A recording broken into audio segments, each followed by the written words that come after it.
Everybody, you all are again welcome to my channel science Duniya. जैसा कि आप जानते हैं हम class 10th electricity chapter discuss कर रहे थे। आज इलेक्ट्रिसिटी चैप्टर का हम आखिरी फॉर्मूला डिस्कस करने वाले हैं और हम आखिरी टॉपिक पढ़ने वाले हैं। इस टॉपिक के बाद और ये टॉपिक खत्म होने के बाद मैं आपको एक वीडियो में सारे फॉर्मूला रिवाइज कराऊंगी और आपको बताऊंगी उन फॉर्मूले पे न्यूमेरिकल्स कैसे आते हैं, और आगे के मेरे 3 से 4 वीडियो सारे न्यूमेरिकल्स पे ही होंगे। तो आज का ये जो हमारा लास्ट वीडियो है ये लास्ट टॉपिक पे डिपेंड करता है। मैंने सारे टॉपिक्स आपको पढ़ाए हैं इलेक्ट्रिसिटी के, तो प्लीज अगर किसी ने भी वीडियोस नहीं देखे हैं इलेक्ट्रिसिटी चैप्टर के तो प्लीज आप मेरे चैनल पे जाइए और प्लेलिस्ट खोलिए। प्लेलिस्ट में आपको सेपरेट पोर्शन दिखेगा इलेक्ट्रिसिटी का। जब आप वो इलेक्ट्रिसिटी का पोर्शन खोलेंगे आपको सारे वीडियो सीक्वेंस में दिखेंगे, तो प्लीज आप सारे वीडियोस पढ़ लीजिए ताकि आपको भी फॉर्मूले रिवाइज हो जाए और आपको भी सारे फॉर्मूले लर्न हो जाए। और वैसे मैं अपना अगला वीडियो सारे फॉर्मूला पे दूंगी जिसमें सारे फॉर्मूला में रिवाइज कराऊंगी ताकि आप इजीली न्यूमेरिकल्स पे ध्यान दे पाएं। ठीक है, तो चलिए शुरुआत करते हैं आज के टॉपिक के साथ। आज का टॉपिक बड़ा ही सिंपल है। आज के टॉपिक का नाम है इलेक्ट्रिक पावर। हमने बहुत बार पावर सुना है, बचपन में भी पढ़ा है। आज हम डिस्कस करेंगे कि इलेक्ट्रिक पावर क्या होती है। ठीक है, पहले तो मैं आपको एक चीज बता दूं कि जब भी हम किसी भी फिजिकल क्वांटिटी की वैल्यू को टाइम के रिस्पेक्ट में निकालते हैं, फिर से सुन लीजिए, अगर मैं किसी भी फिजिकल क्वांटिटी को टाइम के रिस्पेक्ट में निकालूं, मतलब टाइम से उसको डिवाइड करूं और उसकी वैल्यू टाइम के रिस्पेक्ट में निकालूं, और अगर एक फिजिकल क्वांटिटी को मैं टाइम से डिवाइड करूं तो कहने का मतलब है मैं उसकी निकालती हूं रेट। RATE rate. रेट का मतलब होता है कि आप किसी भी फिजिकल क्वांटिटी की वैल्यू किसके रिस्पेक्ट में निकाल रहे हैं, विथ रिस्पेक्ट टू टाइम। ठीक है, तो चलिए शुरुआत करते हैं आज का टॉपिक का नाम है इलेक्ट्रिक पावर। जैसा कि आपको फॉर्मूला दिख ही रहा है कि power is equal to work upon time. या हमने यहां इस फॉर्मूले के अंदर हमने किसको डिवाइड करा है, हमने वर्क को डिवाइड करा है टाइम से। मतलब हम वर्क की वैल्यू निकाल रहे हैं विथ रिस्पेक्ट टू टाइम। कहने का मतलब है मैं वर्क की क्या निकाल रही हूं, रेट निकाल रही हूं, RATE रेट। ठीक है, तो पावर की डेफिनेशन क्या हो गई, electric power is the electric work done per unit time. अगर मैं वर्क को टाइम से डिवाइड कर दूं तो मैं क्या कहलाऊंगी कि यार क्या निकाली है मैंने, पावर निकाली है। So power is the electric work done per unit time. एक और डेफिनेशन मैं कह सकती हूं, rate of doing work is known as power. So basically what do you mean by power? Power का मतलब होता है rate of doing work. Rate का मतलब आप वर्क को किससे डिवाइड कर रहे हैं, रेट मतलब टाइम से डिवाइड कर रहे हैं। Work done per unit time is known as power. ठीक है, तो हमारे इलेक्ट्रिसिटी चैप्टर में बार बार पावर का फॉर्मूला इस्तेमाल होगा। मैं आपको अभी बहुत सारे फॉर्मूले कराने वाली हूं, देखते जाइए। Power is equal to work upon time. Work की SI यूनिट होती है जूल, टाइम की होती है सेकेंड, तो पावर की क्या बन जाएगी, जूल पर सेकेंड। और आप जूल पर सेकेंड को क्या कह सकते हैं, what, WATT, that is what. ठीक है, तो पावर की SI यूनिट क्या होती है, वॉट। आप वॉट भी कह सकते हैं और आप क्या कह सकते हैं, जूल अपॉन सेकेंड।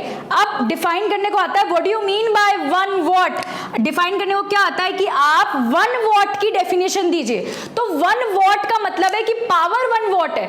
तो पावर का फॉर्मूला क्या हो गया, वर्क अपॉन टाइम। तो पावर कब होगी 1 वॉट, पावर तब 1 वॉट होगी जब वर्क कितने जूल हो, 1 जूल, और टाइम कितना सेकेंड हो, 1 सेकेंड। ये मैंने अपने पहले वीडियोस में बताया था 1 एम्पियर की डेफिनेशन के अंदर।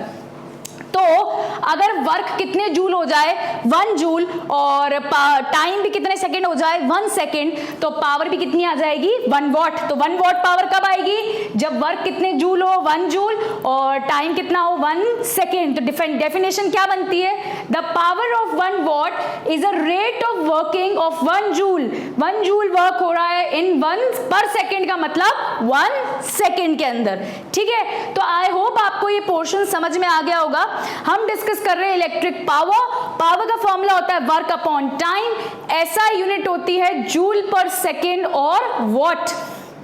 आगे बढ़ते हैं। When work is done, equal amount of electrical energy is consumed. जब काम करता है एक इलेक्ट्रिकल अप्लायंस और एक कंडक्टर जब वर्क करता है तो उसकी जितनी भी इलेक्ट्रिकल एनर्जी होती है वो क्या हो जाती है, खर्च।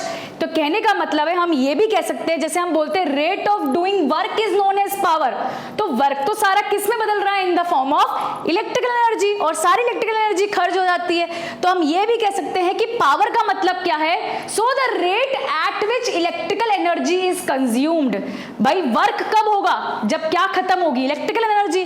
तो पावर की एक और डेफिनेशन बनती है, क्या डेफिनेशन बनती है कि जब इलेक्ट्रिकल एनर्जी, देखिए पावर कहती है कि जब वर्क होगा तब मैं आऊंगी, ठीक है। तो वर्क खुद कब आता है, जब क्या खर्च होती है, इलेक्ट्रिकल एनर्जी। तो हम ये कह सकते हैं कि जैसे पावर किस पे डिपेंड करती है, वर्क पे, और वर्क किस पे डिपेंड करता है, इलेक्ट्रिकल एनर्जी पे, है ना। पावर किस पे डिपेंड करती है, वर्क पे, और वर्क किस पे डिपेंड करता है, एनर्जी पे। तो अगर ए बी का फ्रेंड है और बी सी का फ्रेंड है तो ए और सी भी तो क्या हुए, फ्रेंड। तो हम ये कह सकते हैं कि पावर भी तो किस पे डिपेंड करती है, एक तरीके से एनर्जी पे, क्योंकि पावर वर्क पे डिपेंड कर रही है, वर्क एनर्जी पे डिपेंड कर रहा है, तो पावर भी तो किस पे डिपेंड करेगी, एनर्जी पे।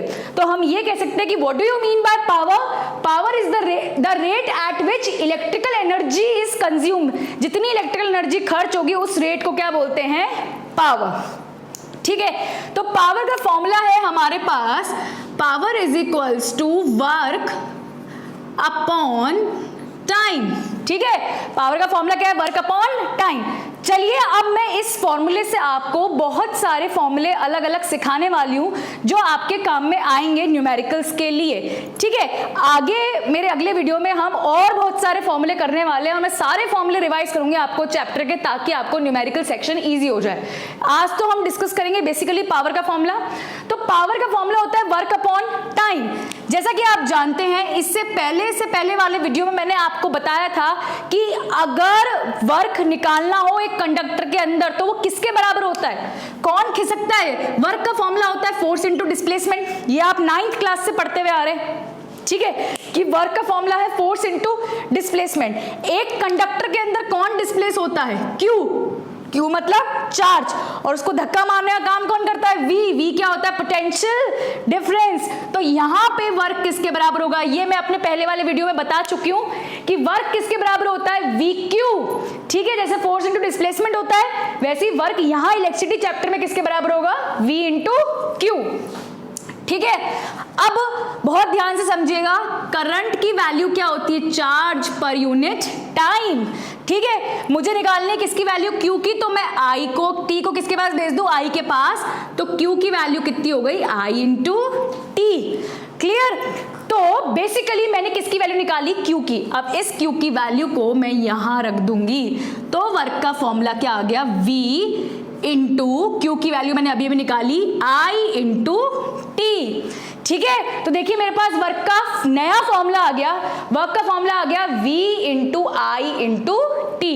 वापस देख लीजिए, मैंने आपको क्या बताया, मैंने आपको बताया कि पावर का फॉर्मूला होता है वर्क अपॉन टाइम, ठीक है। वर्क वैसे किसके बराबर होता है, फोर्स इनटू डिस्प्लेसमेंट। कंडक्टर के अंदर कौन डिस्प्लेस होता है, चार्ज, और फोर्स लगाने का काम कौन करता है, पोटेंशियल डिफरेंस। तो मैंने यहाँ पर वर्क का नया फॉर्मूला निकाला V इंटू क्यू, और मैंने यहाँ पे रखी क्यू की value I I into T, क्योंकि I किसके बराबर होता है, क्यू बाई टी, टी को उधर भेजा, क्यू की वैल्यू आ गई I इंटू टी, यही क्यू की वैल्यू मैंने यहाँ रख दी, और आपके पास वर्क का फॉर्मूला आ गया V इंटू आई इंटू टी। अब इस वर्क के फॉर्मूले को मैं रखूंगी उस फॉर्मूले में, पावर वाले फॉर्मूले में। तो जैसे पावर का फॉर्मूला होता है वर्क अपॉन टाइम, आपके पास वर्क कितना आ गया, रख दीजिए, वर्क की वैल्यू आई V इंटू आई इंटू टी अपॉन टी, ठीक है। सिंपली मैंने सिर्फ वर्क की वैल्यू डाली है यहाँ पर पावर के फॉर्मूले में, टी से टी हो गया कैंसिल, तो आपके पास फाइनली पावर का फॉर्मूला क्या आया, वी आई। तो देखिए एक तो पावर का फॉर्मूला आता है वर्क अपॉन टाइम, एक और इलेक्ट्रिसिटी चैप्टर में पावर का फॉर्मूला क्या आ गया, वी आई, क्लियर। तो मैंने अभी तक आपको सिर्फ 2 फॉर्मूले सिखाए हैं, एक फॉर्मूला सिखाया मैंने आपको वर्क अपॉन टाइम, और दूसरा फॉर्मूला सिखाया मैंने आपको V इंटू आई वाला फॉर्मूला, ठीक है, अब मेरे नेक्स्ट वीडियो में आप और बहुत सारे फॉर्मूले, और मैं सारे फॉर्मूले आपको रिवाइज करने वाली हूँ, पर एक छोटा सा होमवर्क मैं आपको देने वाली हूँ ताकि आप अगला वीडियो जब देखें तो आप खुद से भी कुछ सॉल्व कर पाएं। ठीक है, होमवर्क ये है आपका कि मैंने आपको पावर के दो फॉर्मूले बताए, एक फॉर्मूला वर्क अपॉन टाइम और एक फॉर्मूला मैंने आपको निकालना सिखाया वर्क की वैल्यू डाल के। वर्क की वैल्यू कैसे आई? वर्क होता है फोर्स इनटू डिस्प्लेसमेंट। एक कंडक्टर के अंदर डिस्प्लेस कौन हो रहा है? चार्ज खिसकता है। कौन खिसका रहा है उसको? मतलब फोर्स जगह मैंने क्या लिखा है यहाँ पे? Potential difference. इस Q की जगह मैंने लिखा I इंटू टी, क्योंकि I होता है Q बाई टी। टी को उधर भेजा, Q की वैल्यू आ गई I इंटू टी। Q की वैल्यू को यहाँ डाला और वर्क की वैल्यू आ गई V into I into T. इस वर्क की वैल्यू को मैंने पावर के फॉर्मूले में डाला, T से T हुआ कैंसिल और हमारे पास एक स्टार फॉर्मूला आया पावर का जो था VI। आप लोगों के लिए छोटा सा होमवर्क ये है कि आप मुझे दो नए फॉर्मूले और निकाल के दिखाएंगे, किसके? पावर के, क्योंकि ये मैं अगले वीडियो में तो सिखाने वाली हूँ, सारे फॉर्मूले रिवाइज भी कराने वाली हूँ पिछले फॉर्मूलेस को। पर छोटा सा होमवर्क ये है कि आप इसी फॉर्मूले से दो फॉर्मूले और निकालेंगे। वो कैसे कैसे अब मैं आपको बताती हूँ। ओम्स लॉ का फॉर्मूला होता है V is equals to IR। ये सब जानते हैं, ये हम पढ़ चुके हैं कि what do you mean by Ohm's law? V is equals to IR, where V is the potential difference, I is equals to current and R is the resistance. आपको दो फॉर्मूले इसी फॉर्मूले से कैसे बनाने हैं? आप सिंपली क्या अप्लाई करेंगे? Ohm's law. Ohm's law apply करने के बाद आपको दो काम करने हैं। एक तो ये फॉर्मूला बिल्कुल फिक्स है, दो और फॉर्मूले निकालने के लिए आपको इसी फॉर्मूले के अंदर एक बार तो वैल्यू किसकी डालनी है? V की। अब आप V की वैल्यू कहां से लेकर आएंगे? ओम्स लॉ से। ठीक है, V की value V is equals to IR। ठीक है, तो जब आप एक बार V की वैल्यू इसमें सब्स्टिट्यूट करेंगे आपके पास एक नया फॉर्मूला आ जाएगा। ठीक है, और दूसरा फॉर्मूला पावर का और कैसे आएगा? Power is equals to VI। एक बार आपने V की वैल्यू सब्स्टिट्यूट करी, दूसरी बार आप किसकी वैल्यू डालेंगे? I की। तो V is equals to IR। V होता है IR के बराबर। एक बार तो IR रख देना, दूसरी बार I की वैल्यू कैसे निकालोगे? V R को नीचे भेज दो तो I की वैल्यू कितनी आ गई? V by R। एक बार I की वैल्यू डाल देना। ठीक है, एक बार V की वैल्यू सब्स्टिट्यूट करेंगे और एक बार I की वैल्यू सब्स्टिट्यूट करेंगे तो हमारे पास दो फॉर्मूले और आ जाएंगे। किसके? इलेक्ट्रिक पावर के। ये तीनों फॉर्मूले बहुत इंपॉर्टेंट है न्यूमेरिकल्स के लिए, और अगले वीडियो में मैं आपको इलेक्ट्रिकल एनर्जी के फॉर्मूले भी सिखाऊंगी।